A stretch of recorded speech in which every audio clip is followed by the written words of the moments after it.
మొలకలు తీసుకున్నానండి, పెసల మొలకలు. మనకి మామూలు పెసలతో చేసుకుంటే ఫైబర్ అదే అనుకున్నాం కదా. ఇప్పుడు ఈ మొలకల వల్ల ఏంటంటే మనకి బాడీకి యాంటీ ఆక్సిడెంట్స్ వస్తాయండి. దానివల్ల ఏమైందంటే బాడీలో ఉన్న వ్యర్థాలన్నీ బయటకు పోతాయి అనమాట. ఇందులో ఉన్న బెనిఫిట్స్ మా నాన్నమ్మ చేసే విధానం, మా నాన్నమ్మ అప్పుడప్పుడు మొలకలతో చేసేది, మామూలుగా చేసేది అనమాట. ఈ మామూలుగా చేసుకునే దానికంటే కూడా ఈ మొలకలతో చేసుకోవడం వల్ల మనకి ఎక్స్ట్రా బెనిఫిట్స్ అనమాట. ఇప్పుడు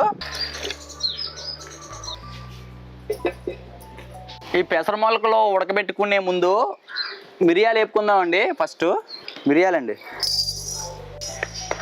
పెసరపప్పు అండి ఉడకబెట్టుకుందాం. ఈ యోషంలో మనం కారం కానీ పచ్చిమిరపకాయ కానీ ఏది వేయమండి. ఈ మిరియాలతో వచ్చే ఘాటు, దాంతోపాటు తాలింపులో చిన్న ఎండుమిరపకాయ వేసుకుంటాం అండి, దాంతో వచ్చే కారం అంతవరకేనండి. ఒక చెంచా మిరియాలు వేపుకున్నాం కదా, దీన్ని ఇప్పుడు పొడి చేసుకుందాం.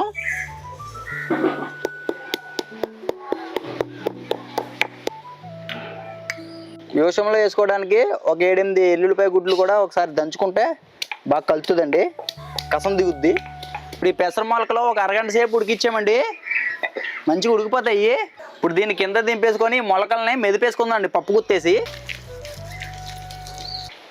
నూనె మరిగిన తర్వాత ఒక చెంచా ఆవాలు, ఒక చెంచా జీలకర్ర, ఒక అర చెంచా మెంతులు, ఒక అర చెంచా వాము, ఒక 2 ఎండుమిర్చి అండి ఇలా తుంచుకొని వేసుకోవాలి, కరివేపాకు. ఈ తాలింపు కొంచెం వేగిన తర్వాత కొంచెం ఇంగువ వేసుకుంటున్నానండి. ఈ తాలింపు వేగిన తర్వాత మనం మెదుపుకున్న ఈ మొలకలు ఉన్నాయి కదండి, దీన్ని వేసేసుకుంటున్నాను దీంట్లో. ఈ గిన్నెకి బాగా కడుక్కొని ఒక 2 గ్లాసుల వరకు నీళ్ళు పోసుకుంటున్నానండి. ఇలా ఒకసారి కలిపేసుకొని ఒక చిటికెడు పసుపు వేసుకోవాలి. దంచి పెట్టుకున్న ఎల్లుల్లిపాయ గుడ్లు వేసుకుంటున్నానండి. ముందు మనం వేయించుకొని దంచి పెట్టుకున్నాం కదండి మిరియాల పొడిది, ఇది కూడా వేసుకుంటున్నాను. రుచికి సరిపడి ఉప్పు కూడా వేసుకుంటున్నానండి. ఇవన్నీ కూడా బాగా కలిపేసుకొని ఒక 10 నిమిషాల పాటు మరిగించుకోవాలి. ఇప్పుడు దీంట్లో ఒక 2 నిమ్మ చెక్కలు పిండుకుంటే ఎక్సలెంట్ టేస్ట్ ఉంటుందండి.